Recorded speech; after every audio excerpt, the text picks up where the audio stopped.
मध्य प्रदेश में भी कल विधायक दल की बैठक होनी है और माना जा रहा है कि इस बैठक में सीएम के नाम का ऐलान हो जाएगा। बताया गया कि भोपाल के बीजेपी दफ्तर में यह बैठक शाम 4 बजे होगी, जिसके लिए सभी तैयारियां पूरी कर ली गई हैं। इस बैठक में पार्टी की तरफ से नियुक्त किए गए पर्यवेक्षक हरियाणा के मुख्यमंत्री मनोहर लाल, के लक्ष्मण और आशा लकड़ा भी शामिल होंगे, जिनके सामने विधायकों के दिए प्रस्ताव के बाद सीएम के नाम पर मुहर लग सकती है।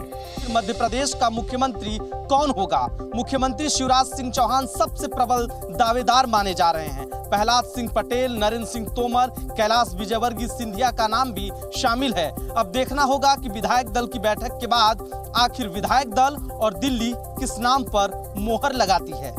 वहीं सीएम के नाम के ऐलान से पहले आज शिवराज सिंह चौहान पूजा पाठ करते नजर आए। करुणाधाम आश्रम में हुए यज्ञ में वो अपने परिवार के साथ शामिल हुए और इस दौरान उन्होंने पूजा पाठ की, साथ ही भजन भी गाए। रक्षा मंत्री राजनाथ सिंह दिल्ली में दलित सम्मान समारोह में शामिल हुए। दिल्ली में रक्षा मंत्री राजनाथ सिंह दलित सम्मान समारोह में शामिल हुए। इस दौरान उन्होंने दलित समुदाय के भाई बहनों के साथ जमीन पर बैठकर खाना खाया।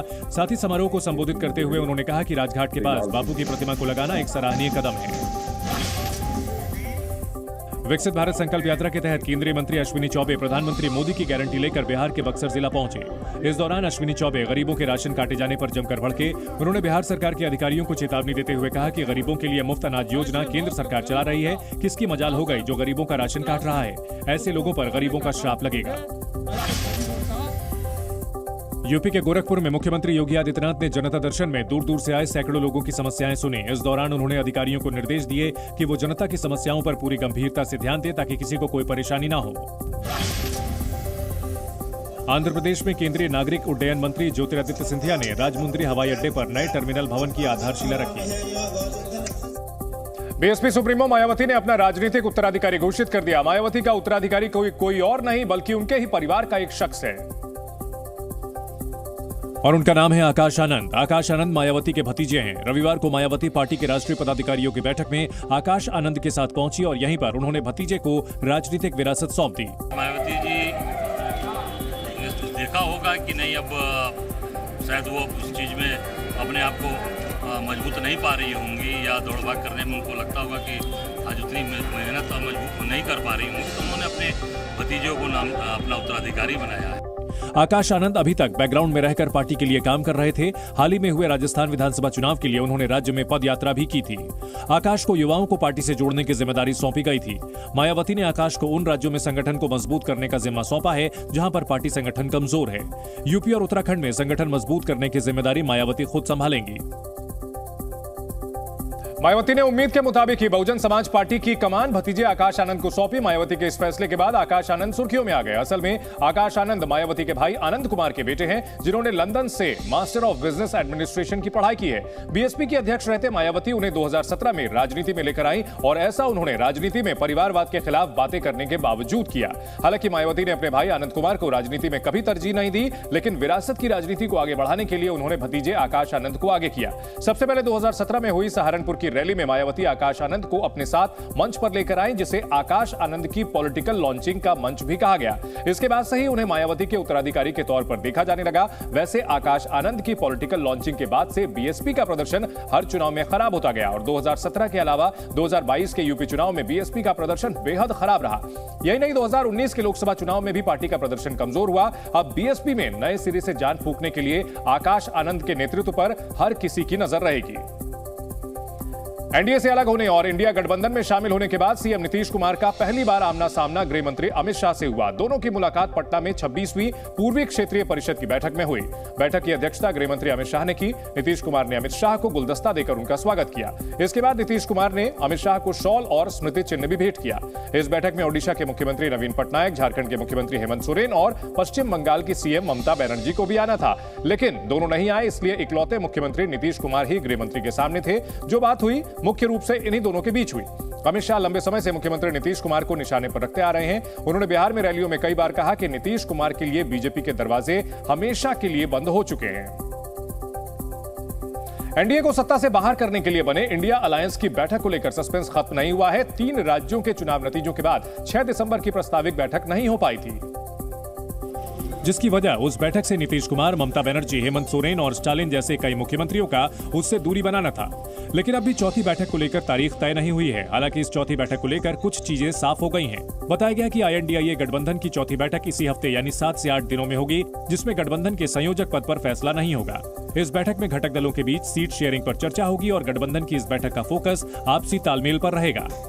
चूंकि बंगाल में ममता बनर्जी की पार्टी लोकसभा चुनाव में लेफ्ट गठबंधन के साथ चुनाव लड़ने को तैयार नहीं है, इसलिए गठबंधन के चेहरे पर चर्चा को कुछ दिनों के लिए टाला जा रहा है। लेफ्ट और TMC का रुख साफ होने के बाद संयोजक के नाम को लेकर स्थिति साफ होने की उम्मीद है। तमिलनाडु में मिचोंग तूफान के चलते कई जिलों में भारी बारिश हुई। तमिलनाडु के तिरुनेलवेली में भारी बारिश के चलते हर तरफ बाढ़ जैसे हालात बन चुके हैं, तो वहीं तमिलनाडु के नीलगिरी जिले में भूस्खलन की वजह से लोगों को परेशानियों का सामना करना पड़ा। दिल्ली में प्रदूषण का स्तर लगातार खराब श्रेणी में बना हुआ है। आज दिल्ली का ओवरऑल औसत AQI 314 दर्ज किया गया। मौसम विभाग के अनुसार अगले 2 दिन तक तेज हवा चलने से प्रदूषण से राहत मिल सकती है। राजस्थान में ठंड का असर बढ़ने लगा है। सीकर में आज का तापमान 3.8 डिग्री दर्ज किया गया, जो कि इस सीजन का अब तक का सबसे कम तापमान है। मौसम विभाग के अनुसार मौसम ड्राई होने की वजह से तापमान में और भी गिरावट दर्ज की जाएगी। यूपी के प्रयागराज में संगम तट पर साइबेरियन पक्षियों को देखने के लिए सैलानी पहुंचे। दिसंबर से मार्च के बीच ठंड के मौसम में संगम के किनारे ये पक्षी नजर आते हैं, जिन्हें हर साल लोग देखने के लिए घाटों पर पहुंचते हैं। उत्तर प्रदेश के बरेली में कार और डंपर की टक्कर में 8 बारातियों की कार में जलकर मौत हो गई। मृतकों में 7 युवक और एक बच्चा है। टक्कर के बाद सेंट्रल लॉक जाम हो गया था, जिसकी वजह से कार में सवार एक भी शख्स बाहर नहीं निकल पाया और उनकी कार में ही चिता बन गई। हादसा भोजीपुरा के पास नैनीताल हाईवे पर शनिवार देर रात हुआ। एर्टिगा कार बरेली से बहेड़ी की ओर जा रही थी। कार की रफ्तार तेज थी, तभी उसका अगला टायर फटा, जिससे कार अनियंत्रित होकर डिवाइडर को तोड़ते हुए दूसरी ओर पहुंच गई। ठीक उसी वक्त सामने से 16 टायरों वाला डंपर ट्रक आ रहा था। कार उससे टकरा गई। डंपर भी तेज स्पीड में था। वो कार को 15 से 20 मीटर तक घसीटते हुए दूर ले गया, जिससे कार में आग लग गई। देखते देखते आग ने डंपर को भी चपेट में ले लिया। 7 एडल्ट और एक बच्चा ऐसी बॉडी लग रही है। इनको भेजा गया है PM के लिए। कार में आग लगने के बाद उसका सेंट्रल लॉक जाम हो गया और सभी 8 लोगों की कार में ही जलकर मौत हो गई। जिस वक्त हादसा हुआ उस वक्त रात के करीब 11 बज रहे थे। सड़क पर तेज रफ्तार गाड़ियां आ जा रही थी। टक्कर के बाद कार में लगी आग को बुझाने का मौका ही नहीं मिला, क्योंकि चश्मदीदों की माने तो टक्कर होते ही चंद सेकंड में कार और डंपर दोनों में आग की लपटें उठने लगी। कार में बंद लोग छटपटाते हुए निकलने की कोशिश कर रहे थे। चश्मदीदों के मुताबिक हादसे के वक्त कार के सभी दरवाजे लॉक थे, शीशे भी बंद थे। सभी कार के अंदर चीख रहे थे, बचाने की गुहार लगा रहे थे, लेकिन सेंट्रल लॉकिंग दरवाजे होने की वजह से न तो शीशे खुल पाए और न ही दरवाजा खुला। गाड़ी सेंट्रल लॉक थी तो आग लगने के कारण जो अंदर लोग थे उनकी मृत्यु हुई। राहगीरों ने भी कार सवारों को बचाने की कोशिश की, मगर तब तक कार आग का गोला बन चुकी थी। लोगों ने अंदर से शीशे तोड़ने की भी कोशिश की, लेकिन कोई मजबूत चीज हाथ नहीं लगने की वजह से वो शीशा नहीं तोड़ पाए। डंपर में बैठे ड्राइवर ने तो आग लगते ही कूदकर अपनी जान बचा ली, लेकिन कार के अंदर बैठे लोगों को बाहर निकलने का मौका ही नहीं मिला। ऊपर से कार का सेंट्रल लॉक भी जाम हो चुका था।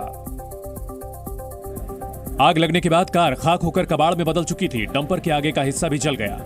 इस वक्त मैं मौजूद हूँ बरेली नैनीताल हाईवे पर और आपको दिखाऊंगी कि आग का जारी है, जिसमें एक ट्रक से टकरा है और उसके बाद जो है हादसा हुआ है और हादसे में जो है 8 लोग जिंदा जलकर मौत हो गई। कार में सवार लोग कंकाल में तब्दील हो चुके थे। ड्राइवर सीट बेल्ट लगाकर ड्राइविंग सीट पर बैठा था। उसी हालत में कार में उसका कंकाल मिला। हमने कुछ बेल्टों से पहचान करी है, कुछ चैन से पहचान करी है और ड्राइवर साहब का जो था वो सीट बेल्ट कवर लगा हुआ था, तो उस पर बॉडी पे कागज लगा हुआ था।